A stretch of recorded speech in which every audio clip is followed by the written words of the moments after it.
Okay. I was just telling you about two different types of application that can be designed using the Java. So one is called the desktop application, and one more is called the internet application. So desktop application is also called the standalone application, or in short, we call them as applications. The internet-based application, we have different types of application that you can design. What we call them as applets, we call them as swings, or you call them as JSP, servlets, like the different types of internet-based applications can be designed using your Java. Okay, we'll discuss that one by one. So when you talk about your desktop application, how I'm going to write that, what is the structure, the program structure I'm going to follow is, so you'll be writing the import followed the package name, and then you'll be writing the class name, whatever the class name that you want it, you'll be writing it. Okay, then so in this standalone applications, you'll have one method what you call public static void main method will be there. So this method, or what you call a function, will be acting as a starting point of our program execution. Example, as I said you that here in the program structure, so this import statement is optional for us. When I'm putting something into the box bracket, it means it is optional. If you want, you can use that one, otherwise I can omit that. Okay. Let's take one small example. So I want to define a class called hello. Hello class, I'm defining it. Okay. I'm defining a class called hello class I'm defining. Or okay, let me take this example itself. I'm defining a class called student class, I'm defining it. Okay, now this class what you're defining called student, that should be better saved in a file called student.java. As I was telling in the last class, so this is only the convention. Okay, it's only the convention that you need to follow. It is not the mandatory rule. But remember, if you this is the convention, or this is what something which is followed by all the Java programmers. So then what happens is, if I'm looking into, if whenever I'm having a file called student.java, it means that the file called student.java consists of the class called student there. That is what it means. That's why it's always better to give the file name and class name as a same one instead of using a different file name and the class name. The important thing one has to remember is, when you are going to compile your Java program, so I'm talking about my DOS prompt, I'm using it. So how do I open my DOS prompt? Go to the start menu, okay, select run, and then type the CMD there. So it will take me to the DOS prompt, or what you can do is you can use Windows key plus R, you can use it, and then type the CMD, it will take you to the DOS prompt. So once you go to the DOS prompt, so there, so you can use the command to compile your program. So what is the command that we are going to use? It JavaScript followed with the file name. Okay. After that, what happened? The Java file that you have created, that's a source file, it is converted into the .class file for us. Now this .class file, we also call this one as a bytecode, you call it as.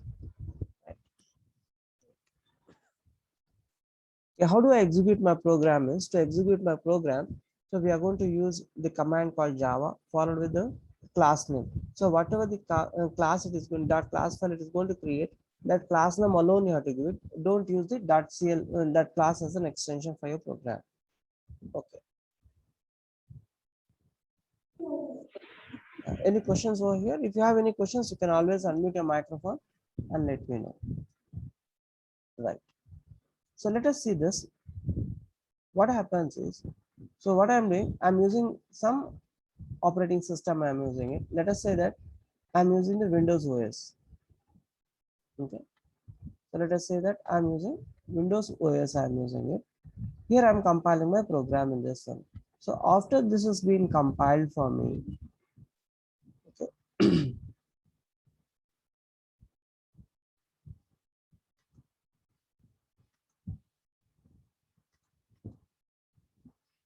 Give me a minute, I just.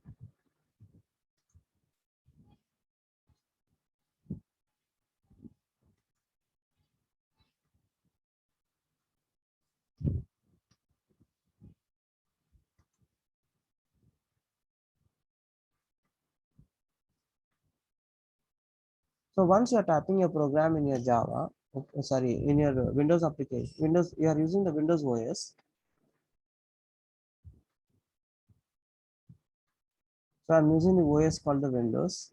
And in this one, I'm typing my program and then I'm compiling my program. Okay, so after compiled, so it is going to convert to bytecode,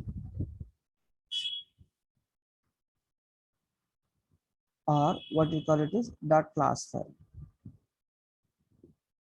right? So once I type my program in my Windows operating system, after that I'm compiling my program. When I compile my program, it is going to get converted to bytecode for us. Okay. Now let us say that you are using some other operating system. Now let us say I'm not using the Windows operating system.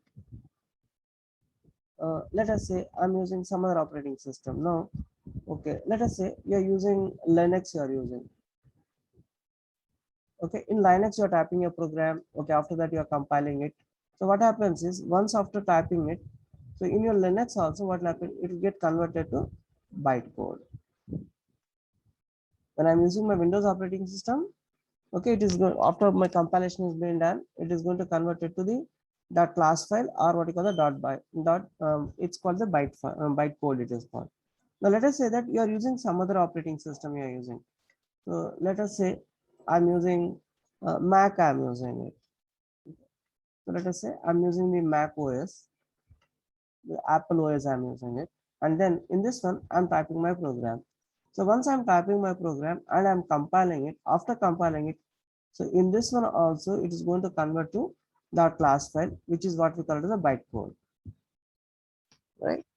Okay. Now remember, so any operating system I'm using it, let maybe I'm using the Windows operating system, I'm using my Linux operating system, I'm using my Mac operating system. In all these operating systems, what happen is when we compile it, it is going to convert to dot class file. It is going to compile. It is nothing but your dot your byte code.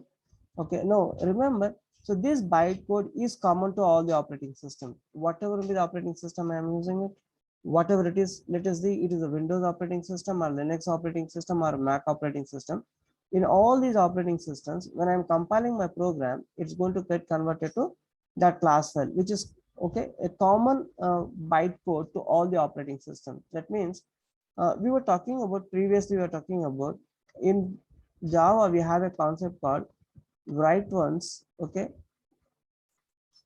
okay, run anywhere, right? We said a concept what you call write once and run anywhere. That means I'm compiling my program in Windows operating system, okay, and I can run that one directly on my Linux operating system. So that is what happened. That's how it's possible for me, means because you're compiling a program in Windows, or you're compiling it in your Linux, or you're compiling in your Mac operating system. Any operating system is whatever it is the operating system, it will get converted to bytecode for me. Okay, so what happens is, so once I'm writing it, okay, let us say that you're writing in Windows operating system, I can run on the Mac operating system, provided we have only one thing that is required for us. What do you call it as JVM is required, or what do you call the Java runtime environment is required for me. So we require something called JRA, so which we talk about them as Java runtime environment. On any operating system where your JRA is present, that is Java runtime environment is present, so there you can execute your program, right? So you have any difficulties, please let me know to understand whatever may be the difficulty you are having it.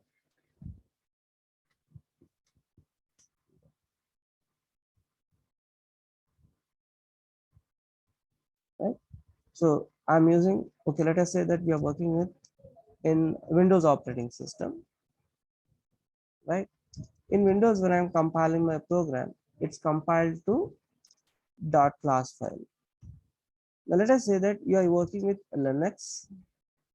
Okay, in this one also, when I compile, it get converted to dot class file. Let us say that any other operating system, so I'm using any other OS, I'm using it. Then what happens when I compile it?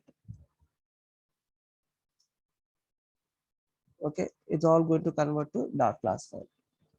All right. Okay. Now, so this is what we talk about the concept called the write once, run anywhere.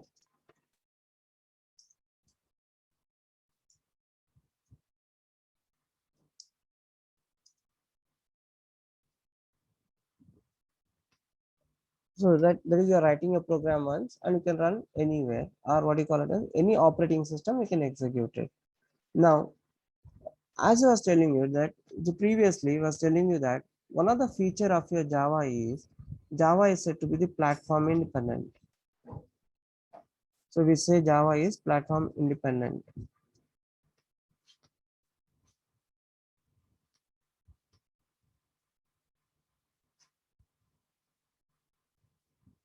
So what do you mean by platform independent? I was telling you that when I talk about the platform, so the platform talks about so many different things now. One is the operating system what you're working on, or it is the browser on which you are working, or the hardware part. Okay, what's the hardware on which you are working? So based upon that, maybe whatever may the hardware you're working, or whatever the browser you're working, or whatever the operating system you're working, for all these things, Java is going to be common for me. That means I'm working on Windows operating system. Okay, I'm working with Windows. My program can be executed on Linux. Okay, or any hardware you're using it.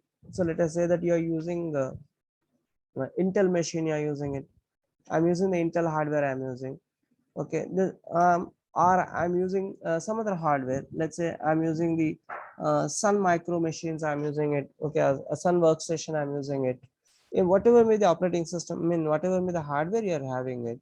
Okay, all that hardware, irrespective of the hardware or what operating system or the browser, whatever you're using it, then what happens is once if I'm compiling my program, so the same program can be executed on another operating system or on other hardware. That's how what happens is your Java is going to be acting as a platform independent. So that means I'm compiling my program in Windows operating system and it can be executed on the Linux operating system. What is the requirement for me is the only requirement for us we have is the only requirement we are having is what you call it as. So we require the JRE for us. So what is the JRE? JRE means the Java runtime environment.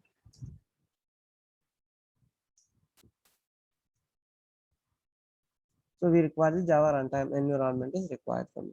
Now comes the question, how about this Java runtime environment?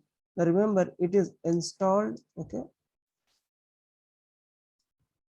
when we install the JDK. Okay, it is installed along with the JDK. So JDK is nothing but Java development kit.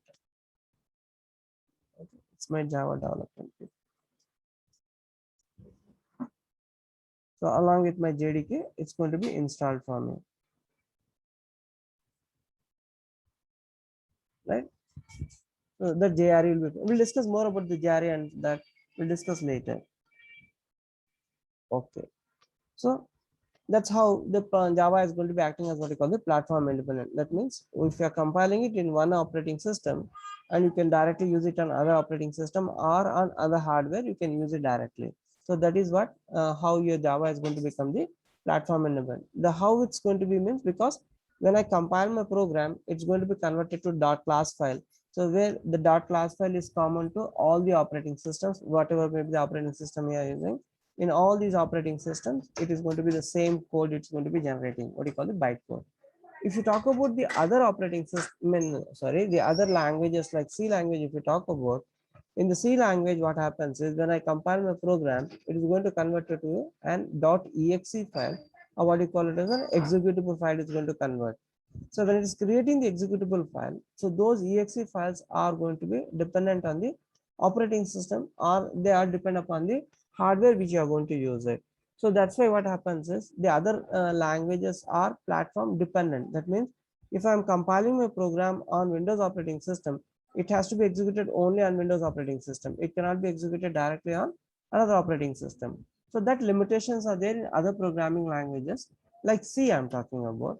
So whereas when you talk about your Java, it is not like that. So that's why Java is called a platform independent for us.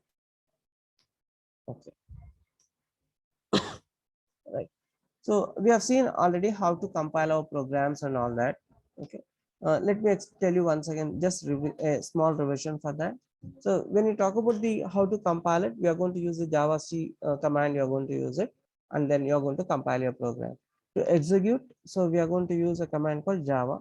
Now, where I'm using all these commands, I'm using these commands in my command prompt. I'm going to use it. Okay, Java C to compile our programs and Java to run your programs. Okay. So then I talked about the basic program structure. So what is the basic program structure we are having it?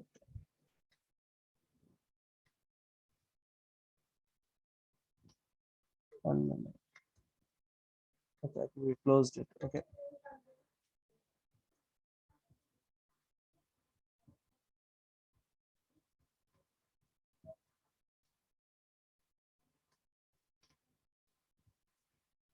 One minute. Give me a minute. Okay. So we talked about the basic program structure. So we said two different types of applications can be designed in your Java. One is going to be a standalone application, and other one is going to be what is called the internet based application. So when I talk about my standalone application, so we said we have to follow a certain program structure you have to follow. So what is the structure? So this is the structure that you have to follow for this, right? Okay. Now we said this there is one function available called main is there. Remember, we use a term called method in the object-oriented programming language.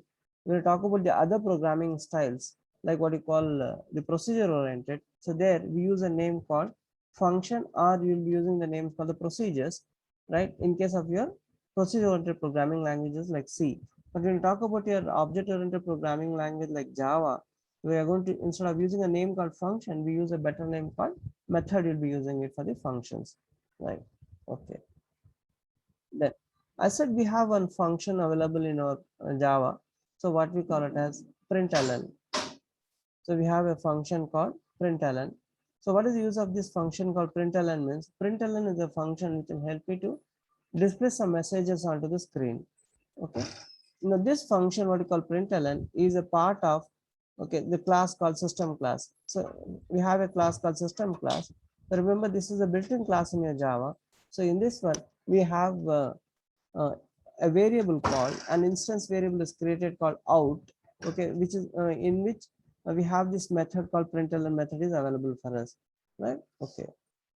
So we have seen this small example we have seen. So how do you work with? So let me take the same program again and explain you.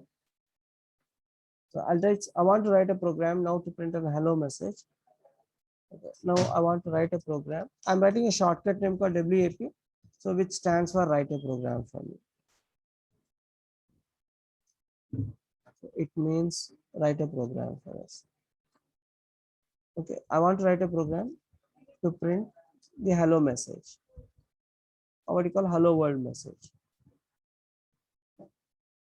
Okay, so I want to write a small program to print the hello world message.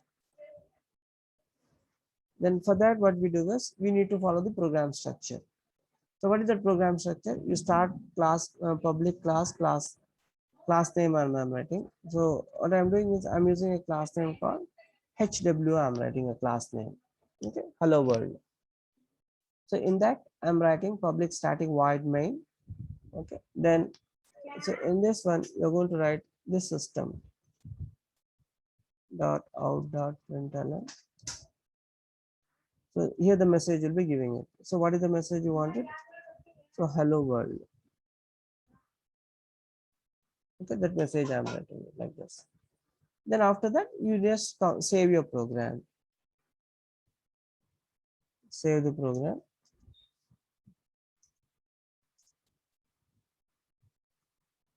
So what is the name you'll be using it?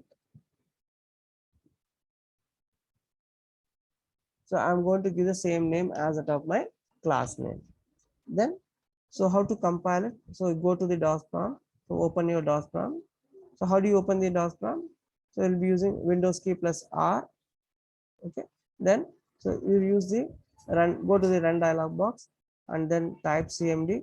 So once you say type CMD, it will take you to the DOS prompt. Now in the DOS prompt, what you do is now use a now go to the location where your program is present. So for example, my program is, let's take the example. We'll talk about that.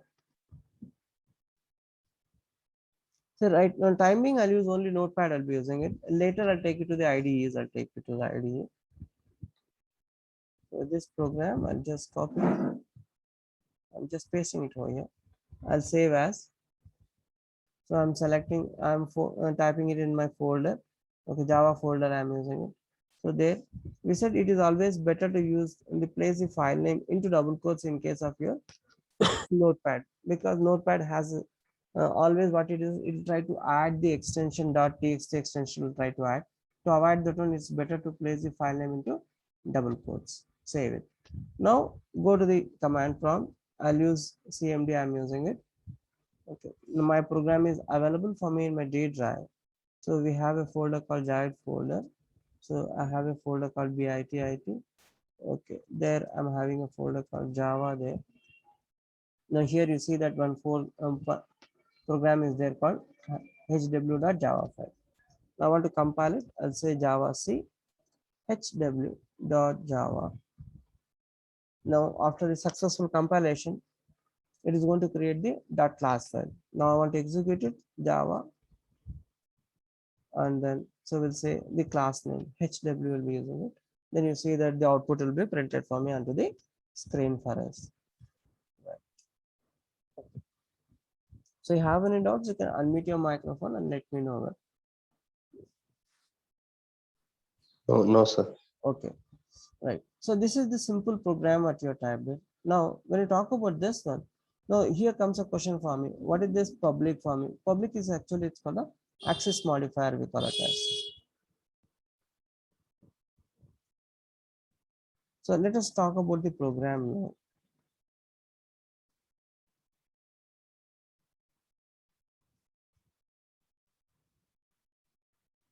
So we are writing public followed with class we are writing, and then we are writing the class name we are writing. So what is this public here means? It's a public.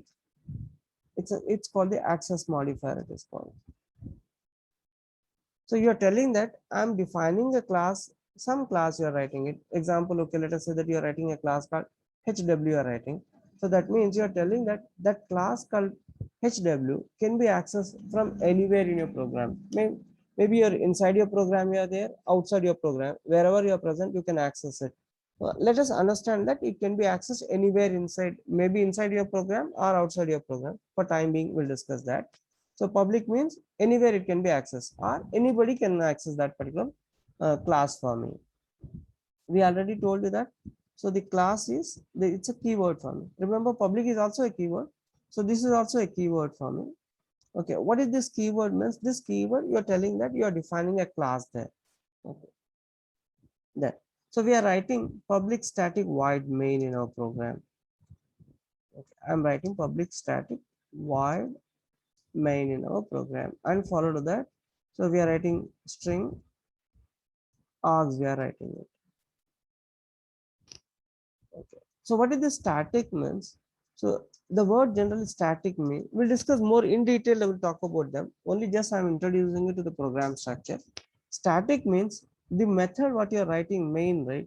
So you're defining the access modifier, what you call, you're defining the main method as static. It means the method called main can be executed or can be called, okay, without creating the instance of the class, we call it as, without creating the instance of the class.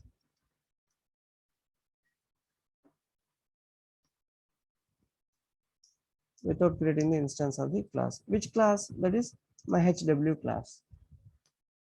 Okay. What do you mean by void here? So void, it means nothing for me. Okay. Right? Here void means nothing or no data type. It's basically. Okay. Or some we call it as null. Null we also call it as. Better, okay, let us not talk about the null part.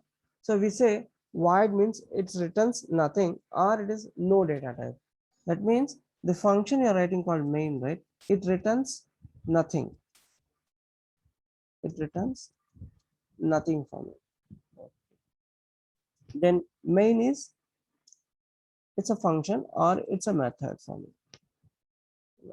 So what is that string? What you are writing there? String args we are writing. These are called the parameters. Okay, these are parameters or arguments or data to the data may be given to a function. Yeah. We'll discuss in detail by how to pass the parameters, how to pass the how to pass the data to my program and all that we'll discuss. Now comes a question.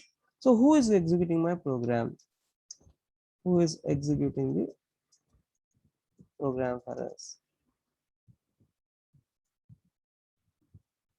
Now remember, when you are typing Java followed with your class name you are giving. So for example, I'm writing Java and HW I'm giving. So what will happen? Now internally, okay, so once I'm giving the Java followed with the class name I'm giving, so then what will happen? The JVM is responsible for executing my program. Okay, we have what we call Java virtual machine, which executes your program. Okay,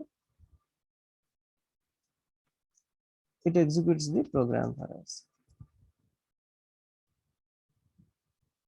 Right, the JVM is going to execute the program.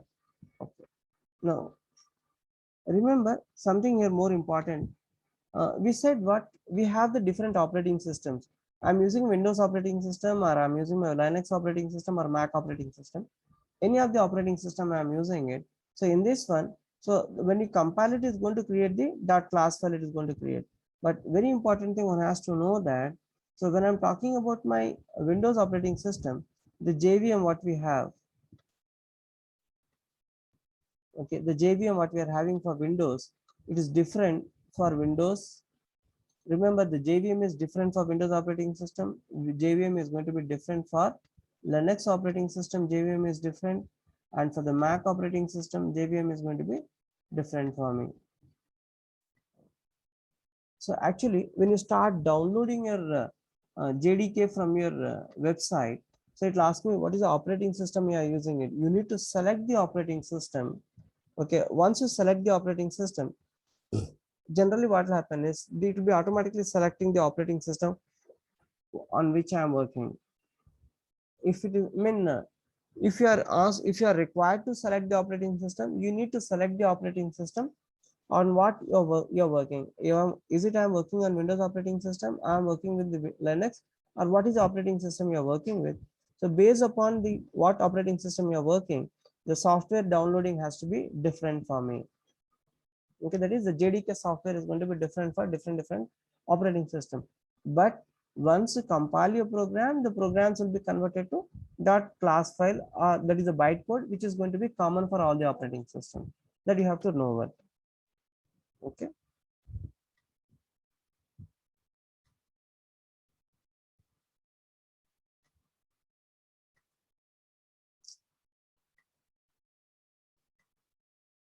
Yeah. So JVM is going to execute my program for us. Okay. Remember, JVM is different for different operating systems. So whatever the operating system you're using, for different operating systems, I'll have different versions of my JVM will be there. Okay, based upon what is the operating system you're working, that JVM you have to download it and you have to use it. Okay. Now JDM is responsible for executing my program. So when you look in actually the basic architecture, when you look in there, so what happens is, give me a minute. So first you're going to have the hardware. So on top of the hardware, so you have your operating system will be there. Okay, give 1 minute, 1 second. Let me erase little bit there.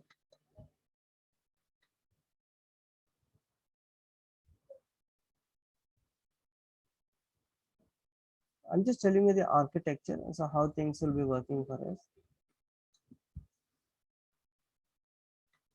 So the first layer is going to be your hardware. The first layer is your hardware. The second layer is going to be your OS. That is on top of your hardware, you have the operating system. And then on top of it,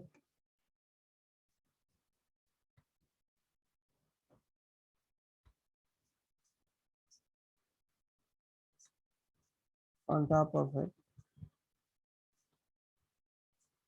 Okay, so on top of the operating system, so we'll be having what you call JVM file. We'll be having our JVM will be there. Okay, the first layer is going to be what? So when you talk about your system architecture, so hardware will be there. On top of the hardware, OS will be loaded. On top of the OS, your JVM will be loaded for me, right? Okay. Now that means, so whenever you are compiling your program, that is you are using your JVM on top of, I mean, using the JVM, the programs are going to be executed. So internally what will happen, this JVM is responsible to communicate with the operating system. Okay, then your operating system will be getting your work done through the hardware. That is any command whatever I'm using it, let's say when I'm executing my program, all my programs are going to be executed by my JVM files. Okay. Now we said that, okay, when I'm writing this public static void main, it means that we are telling that the function is not going to return anything. Then to whom it is not going to return? So it is the my program, okay, is not returning, or my program is executed by JVM. Okay, so your program is going to be executed by JVM. So what happened now, the main method is not going to return anything back to your main JVM for us. Okay, right.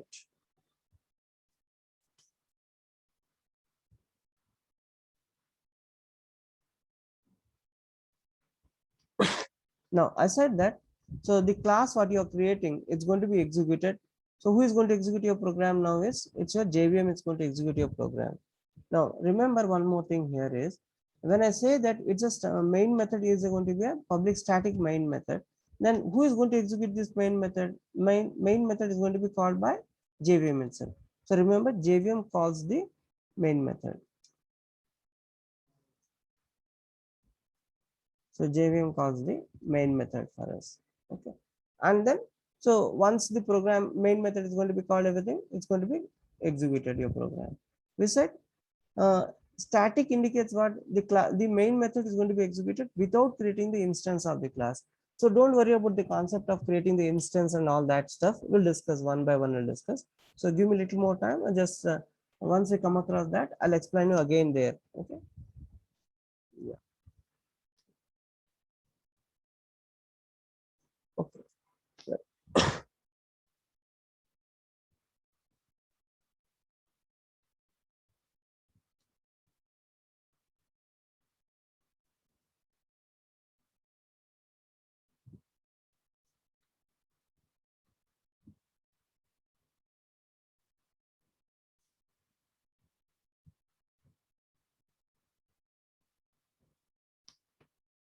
Okay. Any questions over here?